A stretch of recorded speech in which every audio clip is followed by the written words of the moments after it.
ఇప్పుడే ఎన్గోల్డ్ బయర్స్ కి కాల్ చేయండి. మీ తాకట్టు బంగారం కష్టాలకి గుడ్ బై చెప్పండి. నేను సినిమా చూసినప్పుడు ఒక పర్టికులర్ సీన్కి నాకు ఒక ఫీల్ కలిగింది. నేను ఆ క్వశ్చన్తో ఇంటర్వ్యూ స్టార్ట్ చేస్తాను. మామూలుగా మాస్ మహారాజా రవితేజ లాంటి ఒక మాస్ హీరో అండ్ మూవీలో కూడా మాస్ ఎలిమెంట్స్ చాలా ఉన్నాయి. ఇంటర్వెల్ దగ్గరికి వచ్చేలేకే మీకు నచ్చిన లేయర్లో ఒక నెగిటివ్ క్యారెక్టర్ విలన్ క్యారెక్టర్ తీసుకొని ఒక ఫైట్తోనో ఒక డైలాగ్తోనో ఒక ఇంటర్వెల్ కార్డ్ వేసుకోవచ్చు. ఒక తండ్రి కూతురు సింపుల్ ఇంటి మెట్లక మీద కూర్చొని ముందు మానే నాన్న ఎప్పుడు అడగలేదు కదమ్మా, భయమేస్తుంది నాన్న, మానేస్తాను తల్లి, ఇంత సింపుల్ వర్డ్స్తో ఇంత సింపుల్ ఎమోషన్స్తో ఒక ఇంటర్వెల్ కార్డ్ వేయడం థాట్ ఎలా వచ్చింది సార్? ఫాదర్ డాటర్ కాన్ఫ్లిక్ట్ మీదే మిగతా సినిమా ఉంటుంది అనేది క్లియర్గా చెప్పాలి ఇంటర్వెల్ బ్యాంక్ అనేది సార్ పాయింట్. దానికి ముందు ఒక ప్రీ ఇంటర్వెల్కి యాక్షన్ లేకుండానే ఒక యాక్షన్ మూడ్ క్రియేట్ చేయాలి అనేది వచ్చి దాని నుంచి నెమ్మదిగా కూతురు వైపు టర్న్ అయ్యి మిగతా సినిమా అంతా తండ్రికి కూతురికి మధ్యలో ఉండబోతుంది, అయ్యప్ప స్వామి బ్యాక్డ్రాప్కి వెళ్ళబోతున్నాం అని చెప్పాలి అనేది డెలిబరేట్ డెసిషన్. ఇంకొకటి ఏంటంటే ఇప్పుడు ఇంటర్వెల్ కాబట్టి మనం ఒక మాస్ కమర్షియల్ హీరోతో చేస్తున్నాం కాబట్టి ఒక యాక్షన్ బ్లాక్తో చేయాలి అని ఎప్పుడు అనుకోలేదు. ఎందుకంటే అసలు ఫిల్మ్ స్క్రిప్టే అలా డిజైన్ లేదు. డిజైన్లో త్రినాథ్ ఎక్కడ మనం దాటి వెళ్ళడు. మన జీవితం ఎలా ఉంటుంది అతని జీవితం కూడా అలా పడుతుంటాడు, లేస్తుంటాడు. కరెక్ట్. సో మాలేసిన తర్వాత తన నిస్సహాయత ఎలాగా సెకండ్ హాఫ్లో ఉంటుంది కదా, ఆ నిస్సహాయతని టక్కమని కాకుండా ఇక్కడే అలవాటు చేయాలి, ఎస్టాబ్లిష్ చేయాలి. అంటే త్రినాథ్కి కూడా తెలియని విషయాలు, త్రినాథ్కి కూడా సిచ్యువేషన్కి లొంగిపోయే విషయాలు త్వరలో జరగబోతున్నాయి సార్ అని ఒక హింట్ ఇస్తూ, కూతురు ఎమోషన్లోకి వెళ్ళబోతుంది సినిమా అని రెండో హింట్ ఇస్తూ, మూడో హింట్ అయ్యప్ప స్వామి బ్యాక్డ్రాప్లోకి వెళ్ళబోతున్నాం అని. సో ఆ మూడింటిని ఎంత యాక్సిలరేట్ చేస్తూ సెకండ్ హాఫ్ వెళ్తుంది అనే దాంట్లో నుంచి ఒక ఎక్సైట్మెంట్తోనే ఇంటర్వ్యూలు వేయడం జరిగింది సార్. నిజంగా చాలా ఆనందంగా అనిపించింది అలాంటి ఒక సీన్తో ఇంటర్వ్యూ వేయడం. అంటే నేను అబ్జర్వ్ చేసింది ఇంకోటి వచ్చేసి ఈ త్రినాథ్ క్యారెక్టర్ అంటే రవితేజ గారి సీన్లు చాలా వరకు అంటే ఏ క్రేన్ షాట్లో అలా కాకుండా ఆయన కెమెరా ఫాలో అవుతున్న షాట్లే చాలా ఎక్కువ ఉన్నాయి ఆ క్యారెక్టరేషన్ చుట్టూ. ఇది పర్టికులర్గా వాంటెడ్గా తీసుకున్న డిసిషనా? అంటే నేను కరెక్టేనా నేను అబ్జర్వేషన్ చేసింది? ఏం చెప్తారు అది? అంటే ఆయన ఫాలో అవుతూ కెమెరా మూమెంట్ ఉంటుంది చాలా షాట్లు. పర్టికులర్గా మీరు వాంటెడ్గా తీసుకున్న డిసిషన్ అది? నేను ఏ సీన్కి ఆ సీన్ కన్సీవింగ్లో మాట్లాడుకుంటూ ఉంటాము. బట్ నేనేమన్నానంటే త్రినాథ్ అనే వాడిని ఆడియన్స్ ఎంత రిలేట్ అయితే తన బాడీ లాంగ్వేజ్కి, తను మాట్లాడే మాటకి, తన కళ్ళల్లో కన్నీళ్ళకి, తన చిరునవ్వుకి ఎంత రిలేట్ అయితే అంత బాగా ప్రీక్లైమాక్స్ అండ్ క్లైమాక్స్ పోర్షన్స్ వర్కౌట్ అవుతాయి అనేది నాకు తెలుసు. సో అందువల్ల ఏంటంటే త్రినాథ్ ఆ టైంలో ఎలా ఉన్నాడు అనేది మాత్రం ఆడియన్స్కి అబ్జర్వ్ అవ్వాలి అనే దాంట్లోంచి కెమెరా యాంగిల్స్ కానీ అన్ని ప్లాన్ చేయడం. ఎక్కడ డిస్టర్బెన్స్ లేదు సార్ కెమెరా యాంగిల్స్లో. ఆ క్యారెక్టర్ మూడు ఎక్కడ చెడిపోకుండా ఫాలో అవుతుంది. అంటే రెండు రకాలు ఉంటాయండి. ఒకటి ఏంటంటే క్యారెక్టర్ కంటే మేకింగ్ స్పీడ్గా వెళ్ళిపోవడం, లేదంటే క్యారెక్టర్తో పాటు క్యారెక్టర్ ఎంత నెమ్మదిగా ఉంటే అంత నెమ్మదిగా మేకింగ్ చేయడం. క్యారెక్టర్ కొంచెం ఫాస్ట్ అయినప్పుడు ఫాస్ట్గా చేస్తే ఆ క్యారెక్టర్ తాలూకే స్పీడే ఆడిటోరియం సెట్ అవుద్ది. So you don't feel lag. ఆ క్యారెక్టర్ తాలూకా డైనమిక్స్లోకి వెళ్ళిపోతారు అనమాట audience. So then they will forget that film is fast or slow, they doesn't matter అనమాట. అది అండ్ మూవీ అంటే నేను అడగాలి ఈ క్వశ్చను, మొహమాట పడకూడదు ఎందుకంటే మంచి విషయం కాబట్టి. రవితేజ గారికి ఆయన స్థాయి హిట్ వచ్చి చాలా సంవత్సరాలు అవుతుంది. మూవీ ఇంత పెద్ద బ్లాక్ బస్టర్ అయిన తర్వాత రవితేజ గారి నుంచి వచ్చిన రెస్పాన్స్ ఏంటి సార్? చాలా ఆనందంగా ఉన్నారండి సార్. అంటే ఆయన చెప్పే విధానంలో ఒక నిజాయితీ ఉంటుంది. ఎక్కువ చెప్పకపోయినా ఆయన సంతోషంగా ఉన్నాడు అనేది ఆయనకి నాకు అర్థమైంది. సో మేము మాట్లాడుకునేటప్పుడు అలా కొట్టేసాం ఇలా కొట్టేసాం అలా ఏమో అనుకోలేదు. We are happy, we both are happy, each other we know that we are so happy అంతే. అండ్ పైగా మీ ఇద్దరి మెంటాలిటీ కూడా బాగా మ్యాచ్ అయ్యేలాగా ఉంది. ఎందుకంటే ఇద్దరు ఒకే వైపులో ఉంటారు, ఒకేలాగా ఆలోచిస్తారు, ఇద్దరు సరైన అదే పాత్రలో ఉండే మనుషులు.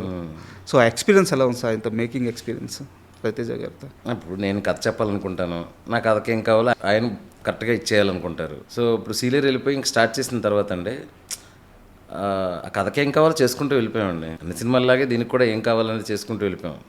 ఇది చాలా జాగ్రత్తగా చేయాలి మనం అలాగే ఏం లేదు, ఒక సినిమాని ఎలా చేస్తామో అలా చేసుకుంటూ వెళ్ళిపోయాం. కాకపోతే కథ చెప్పినప్పుడే అది డిజైన్ అయిపోయింది, న్యాచురల్గా వెళ్ళాలనేది, ఒక రియలిస్టిక్గా వెళ్ళాలనేది డిజైన్ అయిపోయింది.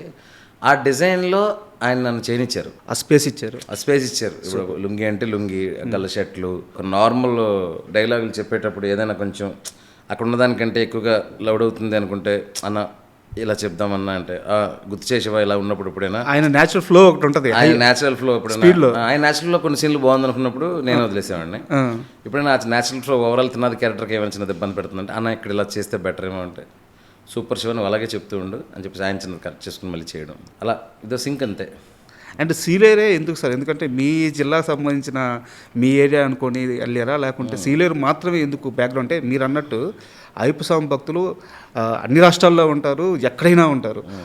ఆ ఎమోషన్ని ఎస్టాబ్లిష్ చేయడానికి సీలేరు ప్రాంతాన్ని మాత్రం ఎందుకు ఎంచుకున్నట్టు? ఈ కథ అయ్యప్ప స్వామి భక్తులు త్రినాథ్ అనే భక్తుడికి వాళ్ళ ఊర్లో ఏం జరిగింది అనేది కదా. వాళ్ళ ఊర్లో ఇస్ ది అండర్లైన్ అనమాట. సో తను ఎంత ఇన్నోసెంట్ అంటే ప్రపంచం అంతా చాలా బాగుంటుంది అనుకున్నంత ఇన్నోసెంట్. తన చుట్టూ ఎక్కువ విషయాలు ఎక్కువ మనుషులు ఉండకూడదు. ఆ ఉన్న 4-5 మనుషులనే జీవితం అనుకోవాలి. సో ఫస్ట్ ఏంటంటే లొకేషన్ చాలా డెన్స్గా ఉండాలి, పీపుల్ చాలా తక్కువగా ఉండాలి. So then the suspense mood, emotion. క్యారెక్టర్లు తక్కువ ఉండేసరికి ఏమవుతుందంటే జనాలు క్యారెక్టర్లు తక్కువ ఉండేసరికి నీ కళ్ళకి ఎక్కువగా కనపడుతుంటారు, వాళ్ళు పెద్దగా కనపడుతుంటారు క్యారెక్టర్లని. సార్ ఎక్కువ మందిలో తక్కువ మందిని చూపించడం కంటే అవును అలాంటి ఒక డెన్స్ లొకేషన్లో 4-5 క్యారెక్టర్లు పెట్టి నువ్వు కథ చెప్తున్నప్పుడు నీకు తెలియకుండానే ఒక ఏరీ మూడ్ క్రియేట్ అవుతుంది వాళ్ళ చుట్టూ. వాళ్ళని ఫాలో అయ్యే విధానం కూడా ఆడియన్ చాలా ఆర్గానిక్గా ఉంటుంది అనమాట. సో అందుకని అక్కడ పెట్టాం. పైగా ఇలాంటి ఒక అన్యూజువల్ విషయాలు మన ప్రపంచానికి దూరంగా ఎక్కడో జరిగిందనే ఫీలింగ్ మనకి ఇంకా ఎక్కువ టెన్షన్ని, ఒక ఇన్వాల్వ్మెంట్ని క్రియేట్ చేస్తుంది. Correct sir. అందుకని ఆ అడవులు, ఆ డ్యాములు, ఆ న్యాచురల్ లొకేషన్స్ మధ్యలో అంత న్యాచురల్గా ఉన్న మనిషి అతను త్రినాథ్ అనేవాడు. సో అతను కూడా ఒక నేచర్లో ఒక డైమండ్ లాగా అక్కడెక్కడ ఉన్నాడు, ఒక వజ్రం లాగా అనే ఒక ఇంపాక్ట్ వస్తుందని. అండ్ సినిమా చూస్తున్నప్పుడు ఈ తండ్రి కూతుర్ల ఎమోషన్ గురించి మాట్లాడదాము. అండ్ అయ్యప్ప స్వామి బ్యాక్గ్రౌండ్ వాడుకుంటున్నప్పుడు ఏదో చూచాయిగా తెలుసుకొని అలా వాడలేదు, నాకు అర్థమవుతుంది. ఎందుకంటే నేను స్వతహాగా మాలేసే వ్యక్తిని. నేను సినిమా కోసం మాలేసారు మీరు. నాకు ఎక్కడ అద్భుతంగా అనిపించిందంటే ఎందుకు త్రినాథ్ కూతురు కోసం ఇంత చేస్తున్నావు అన్నప్పుడు నాకు బిడ్డలు పుట్టలేదు, మా ఇద్దరు తను అవమానపడతా నా భార్య తనే భరించింది ఆ కష్టాన్ని. మీరు వచ్చి అయ్యప్ప మాల వేసుకొని కోరుకుంటే అవుద్ది అని చెప్పారు గురుస్వామి. ఆ క్షణం నేను అయ్యప్పని అట్ట కోరుకుంటే నాకు బిడ్డ పుట్టింది, మణికంఠ అని పేరు పెట్టుకున్నానని ఒక సీన్ ఉంటుంది.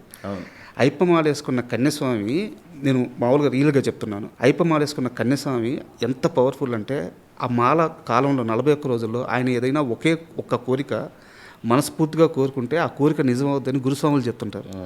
నిజమైన సందర్భాలు ఉన్నాయి కూడా నా జీవితంలో కూడా. అంటే ఎంత స్టడీ చేశారు. మొదటిసారి మాలేసుకున్న వ్యక్తి నాకు బిడ్డ కావాలని మొక్కుకోవడం, ఆ బిడ్డ పుట్టడం, ఆ బిడ్డ మీద ప్రేమ చూపించుకోవడం నాకు చాలా బ్యూటీ అనిపించింది. అంటే స్వతహాగానే మిగతా ఫ్రెండ్స్ వీళ్ళందరూ మాలేస్తుంటారు కదండి. జనరల్గా ఎక్కడికి వెళ్ళినా కూడా ఈ కన్యస్వాముల గురించి వాళ్ళకి, ఎందుకంటే మా ఊర్లో అయ్యప్ప స్వామి గుడి ఉంది మా ఇంటికి దగ్గరలో. సో ప్రతిసారి బ్యాచ్లో ఒకరో ఇద్దరు మాలేస్తారు. వాళ్ళతో అడపదడప కాన్వర్జేషన్స్ అన్నీ ఉంటాయి కదా. అందులో చెప్తారు నాకు అయ్యప్ప స్వామి అంటే చాలా ఇష్టం, ఆ దేవుడి దయ వల్ల అయ్యప్ప వాళ్ళు ఇది అయిపోతే బాగున్నాను, అంటే ఆ ఎగ్జామ్ ఈసారి డిఎస్సి నేను ఎలాగైనా కొట్టాలి, సర్మల్ ఇల్లు వచ్చేస్తాను అయిపోద్ది అని. Cinema is what reflection of the society and the reflection of your ఎన్వైరన్మెంటే కదా. ఎగ్జాక్ట్లీ. ఆ ఎన్వైరన్మెంట్ మనం చూస్తూ ఉంటాం. పైగా నేను స్వతహాగా మాలేసుకుని వచ్చినప్పుడు నాకు ఎక్స్ట్రా అడ్వాంటేజ్ ఏమైందంటే, అంటే నేను వెళ్ళడం మాలేసుకోవడం దీని గురించి తెలుసుకుందాం అనుకున్నా, నేను ఇన్వాల్వ్ అయిపోయాను. అండ్ ఆ కామ్నెస్ డ్యూరింగ్ దట్ దీక్ష డేస్లో ఎర్లీ మార్నింగ్ 4:30కి లేవడం, ఎక్కువ ఎవరితో మాట్లాడకపోవడం, సైలెంట్గా ఉండడం, ఆ కామ్నెస్ అది నాకు చాలా హెల్ప్ అయింది. సో ఇక్కడ నుంచి ఏంటంటే అది ఆల్మోస్ట్ ఎప్పుడు కుదిరితే అప్పుడు వేయాలనేంత ఇది కలిగిందనమాట. అది సో పర్సనల్గా ఎక్స్పీరియన్స్ అవ్వడం. నా పడి పూజలు, వాళ్ళు రుద్రాక్షలు ఎలా వేసుకుంటారు, వాళ్ళ అటైర్ ఏంటి, భిక్ష చేసినప్పుడు కానీ పడి పూజలో కానీ ఆ షర్ట్ విప్పేసి కండువ కట్టుకునే విధానం, ఇవన్నీ నేను పర్సనల్గా ఎక్స్పీరియన్స్ చేయడం వల్ల కాన్ఫిడెంట్గా చేయగలిగాను. ఎవరో చెప్తే అది కరెక్టా లేదని మళ్ళీ ఇంకొకరిని అడగాలి. అదే మనమే ఎక్స్పీరియన్స్ చేయడం వల్ల పర్ఫెక్ట్, ఇది కరెక్ట్ అని ఒక కాన్ఫిడెన్స్తో చేయడం వల్ల ఏంటంటే అథెంటిసిటీ వచ్చింది. సూపర్. ఆ బ్యాక్ డ్రాప్ మొత్తానికి. అండ్ మూవీ ఇప్పుడు శ్రావణ మాసంలో రిలీజ్ అయింది, కొన్ని రోజులు అయితే కార్తీక మాసం వస్తుంది, లక్షల మంది అయ్యప్పలు మాలేసుకుంటారు. మూవీ ఆ టైంలో వచ్చుంటే ఇంకా చాలా బాగుండేదేమో. అంటే ఇప్పుడు సూపర్ సక్సెస్ అయింది, ఎలాంటి ఇబ్బంది లేదు. అంటే ఇది షెడ్యూల్డ్ అయిపోయింది release, what ever OTT date కానీ ఇది కానీ మీరు అన్నట్టు.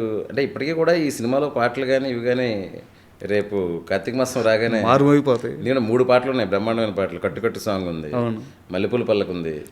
పైగా ఇప్పుడు మీకు ఇంటర్వెల్ తర్వాత ఒక బ్యూటిఫుల్ సాంగ్ ఉంటుంది. అసలు అయ్యప్ప మాల్లోకి వెళ్ళిన తర్వాత రోజులు గడుస్తున్న కొద్దీ ఎలా డ్రాక్స్ అవుతాడు మనిషి, ఎలా ఆ ట్రాన్సిషన్ పీరియడ్లో ఆ డిస్టర్బెన్స్ నుంచి ఆ పీస్ ఎలా వస్తుంది అనే ట్రాన్సిషన్ పీరియడ్ అది సూపర్ సాంగ్ అది. సార్ అలాంటి కాంటెక్స్లో ఇప్పుడు దాకా పాడలేదు అంటే అయ్యప్ప స్వామి పాటలు వచ్చాయి కానీ ఒక మామూలు మనిషి అయ్యప్ప మాల వేసుకున్నప్పుడు స్లోగా అతను ఎలా కన్వర్ట్ అవుతాడు, దానికి ఎలా అలవాటు పడతాడు అనే సిచ్యువేషన్ చాలా కొత్త సిచ్యువేషన్. సార్ అది ఇప్పుడు రేపు పొద్దున వీడియో సాంగ్ రాబోతుంది. సో సినిమాలో కూడా అది చాలా బాగా పోయింది. ఇవన్నీ విపరీతంగా నవంబర్ నుంచి ప్లే అవబోతున్నాయి అన్ని చోట్ల 100%. ఇప్పట్లో పోయే ఇంపాక్ట్ కాదు సార్ ఇది. మీరున్నా నేనున్నా మీరు లేకపోయినా నేను లేకపోయినా ఇరుముడి పాటలు ఇరుముడి కంటెంట్ ఉండిపోద్ది అలాగా. సూపర్. అది నాకు ఈ 2 పాటలు అనిపిస్తుంది అనమాట. Something from my side I did something to the for the Swami's and the people.